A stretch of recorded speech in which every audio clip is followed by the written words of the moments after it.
To restart your iPhone, you will need to hold the power button on the right side of a phone and the volume down or up button at the same time for a few moments. Then you will see a slider to power off your device. You will need to slide it to the right side and then let go.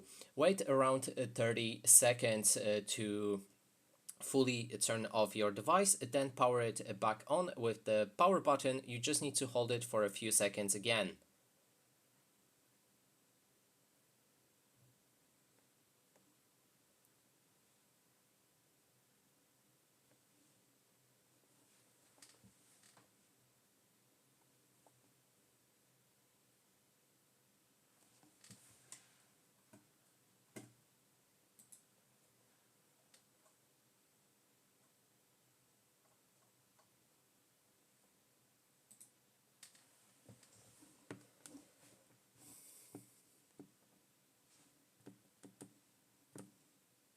And here we have it, our phone have been reset.